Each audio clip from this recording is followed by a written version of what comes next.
So here we are for Carp Vault TV. I'm here in my local syndicate at the Pan Lake in Kent. It's late September time now and the weather's starting to turn. We've just gone through sort of a couple of big storms in the last few weeks, and the first of the big sort of pressure drops of the autumn winter time. And it's been a lot of rain, so especially in the last 2 or 3 days it's rained a lot. The water temperatures dropped quite quickly. I think it's caused a bit of a shock on the fish because they were feeding quite heavily and now all of a sudden they seem to have slowed right off. The weather's not been great. It was a little bit sunny this morning and I was able to get up a couple of the trees and look out over the bars and plateaus, and you could see a couple of fish sort of gliding about over them out in the sunshine warming up. And I've had a couple of liners as well on the baited spot, so I'm hopeful that now we're coming into bite time, hopefully we might have a fish to show you for the camera, but if not, then we'll have another go, see if we can catch some more.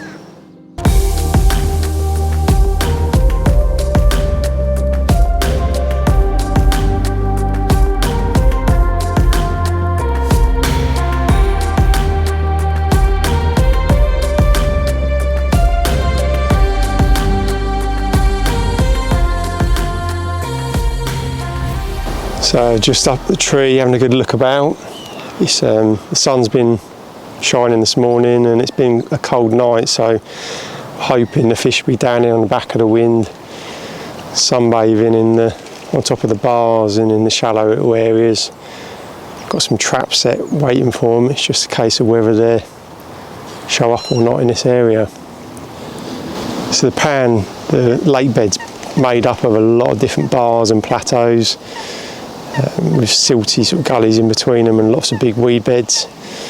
So getting some height always helps because you can work out where them bars, gullies and plateaus are, and then you can always sort of work out where the pinch points are, set your traps in between them and hopefully pick the fish off. But you need to be able to spend that time observing the fish in the first place, because if you don't, you're not going to see what their routes are, where they like to travel, what particular gullies or bars they prefer out of other ones.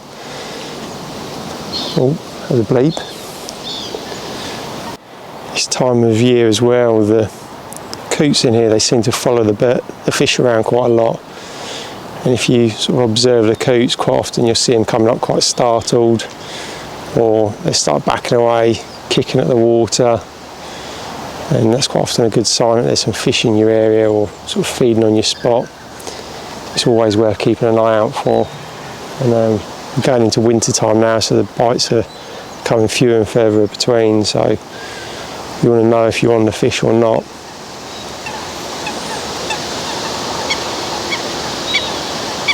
I can see from up here there's a couple of fish sitting on a plateau over in the distance, so I know there's a couple of fish about. Oh, and the coot just come out over my baited area, actually just leapt straight out of the water. I wonder if they're going to go back down or not.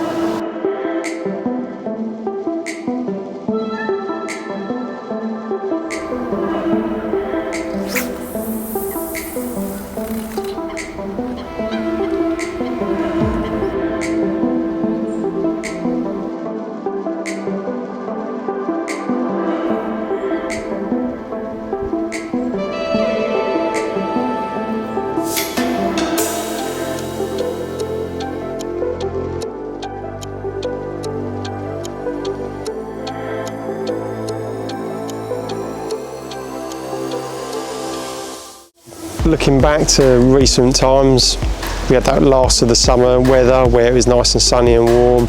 Pretty sure that was the end of summer for us. And I was down the lake doing my usual couple of laps when I arrived after work. And I was over in the sort of area what we call soggies. I was walking on the bank there, it's nice and shallow.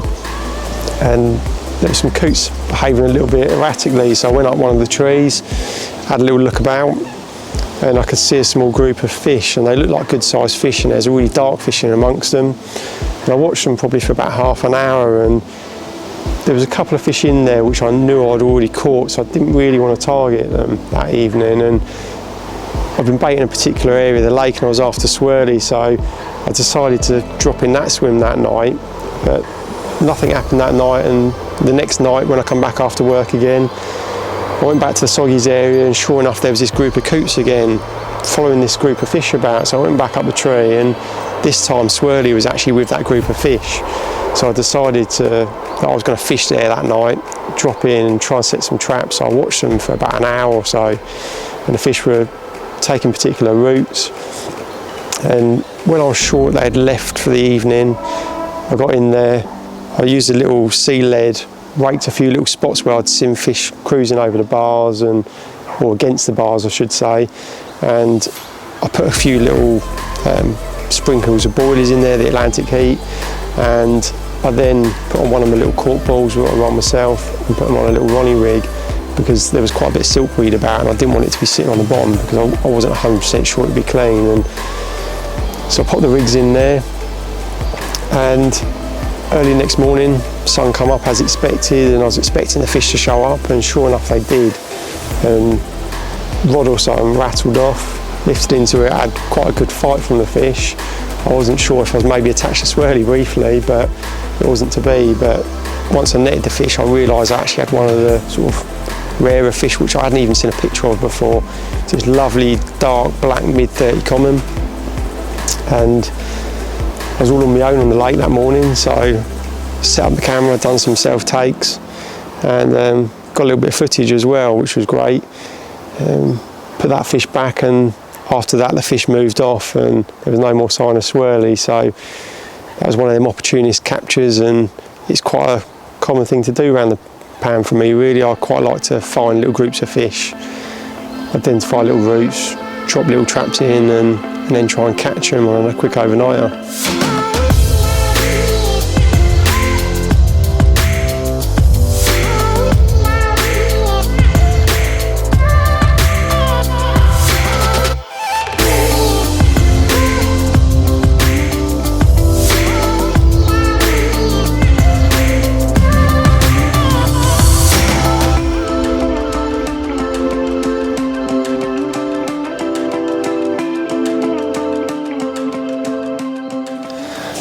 So for a lot of my fishing, I like to use this rig.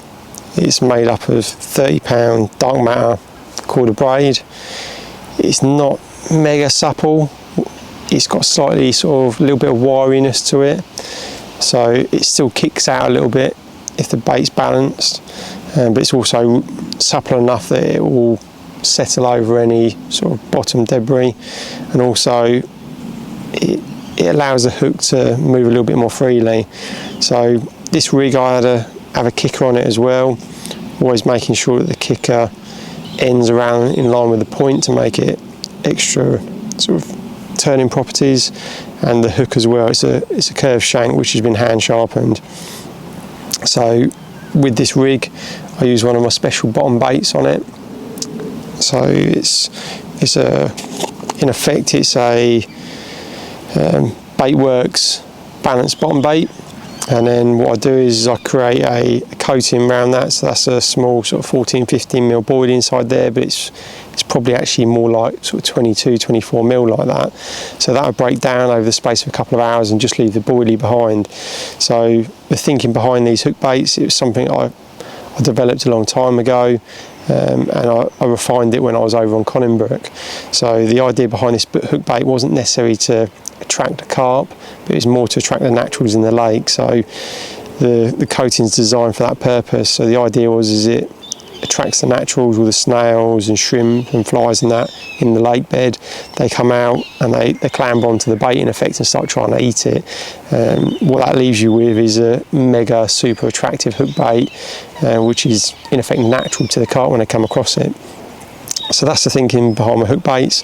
I use these an awful lot, and they've caught me an awful lot of fish, and a few friends that I've shown how to do it, they've caught a lot of good fish on it as well. So it's something I'm super confident and I use a lot of my fishing in. So all I do is I have to push back a little bit of the coating to reveal the bait inside. Get the bait needle through there, then get a little bit of floss, pop that for a small swivel,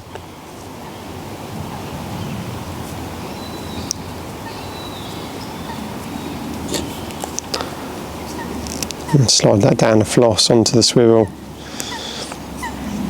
Pull that in nice and tight. It's important that it's pulled in nice and tight because you've got that coating, otherwise when it comes out you're going to end up with a bit flapping around. And then just get a lighter and burn that off and blob it down.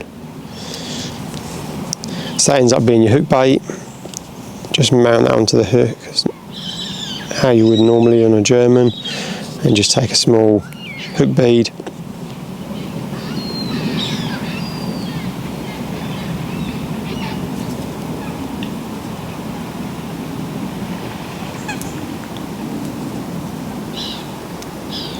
Pass that on, and you end up with what looks like a giant sort of, what people would refer to as donkey choker sized boilie on a little hook, but it actually isn't. That's going to shrink right down, and it ends up being mega effective, and that's caught me some of my best fish ever, that has. So, and it's done me really well on the pan this year as well. It's caught me most of my fish.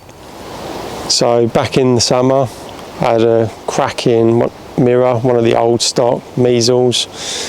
At the time I was on a bit of a baiting campaign after swirly. I was targeting a particular part of the lake where I know she's sort of vulnerable from being caught on in the past, and right down in the distance over in the far corner. It's quite a neglected swim, it doesn't often do a lot of bites, so I knew it would be left alone, so I was trickling bait in on some spots down there and they were getting cleaned off.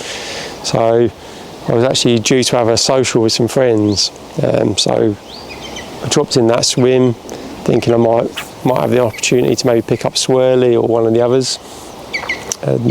Just before sunrise, rod absolutely melted off, and after quite a long battle really, it got me behind a few bars, kept weeding me up, and it was absolutely solid at a few occasions. And it's, after quite a long fight, just plodded around under the rod tip and managed to bundle it into the net, switched my headlamp on, and it was measles. So I was well chuffed. Got a friend to pop around who was down on the social, and we done some cracking pictures and got a little bit of footage just as the sun was coming up. So here we are, measles, one of the jewels in the crown out of the pan, proper old wrinkly one, made up with this one. Let's get her back.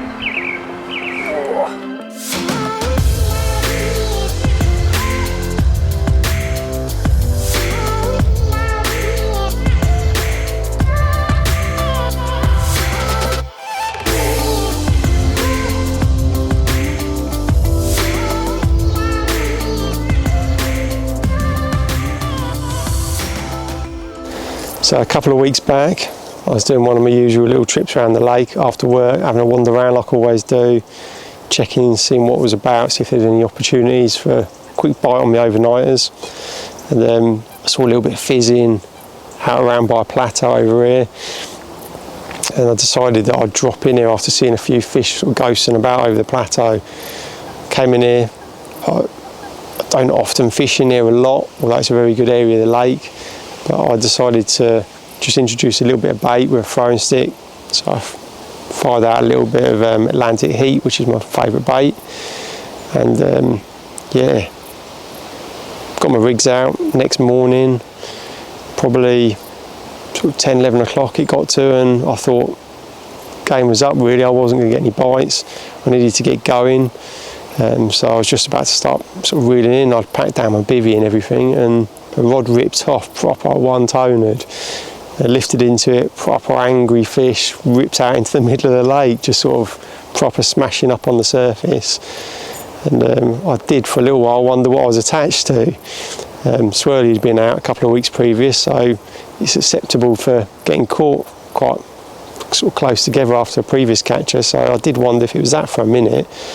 But after about sort of 10 minutes, fish started to sort of give it up a little bit, came in the edge, sort of just started plodding around in because it's quite shallow, kept going off on little lunging runs, but eventually gave up, got it in the net, and it was this cracking 2812 common. Lovely sort of slate grey common, 2812, it looked absolutely immaculate, a bit of a sloping sort of head on it. It's definitely not one of the old stock, but it's one of the older ones in the sort of what were introduced quite a while ago, I think. There's a couple of them sort of slate grey ones in here, but not many of them, they're quite rare. It's where we are at the Pan Lake. Nice upper 20 common. Caught on the bait works, Atlantic heat. Fished to a pre-baited spot. Just doing a little 48-hour session and a little social with some friends. Yeah, happy days. Get this one back, try and get a few more. There's a few more fish shown on the spot, so hopefully have some. So we're coming into my second night now. Obviously had that lovely 28-12 common earlier. It's been a good day. It's been hot and sunny, and the clouds are now coming over. Wind's picked up a little bit. I've got rafts of weed coming in onto my rod tips. The fish are clearly out there somewhere, smashing up the weed beds. I've put a load more bait out, so I've introduced about another 3 or 4 kilo of boilie and a couple of kilo particle, and I've got my rods back out for the evening, so hopefully we'll have something to show you in the middle of the night, or if not, in the morning. If not, it's been a great trip either way. I had that cracking fish today obviously, so see what happens.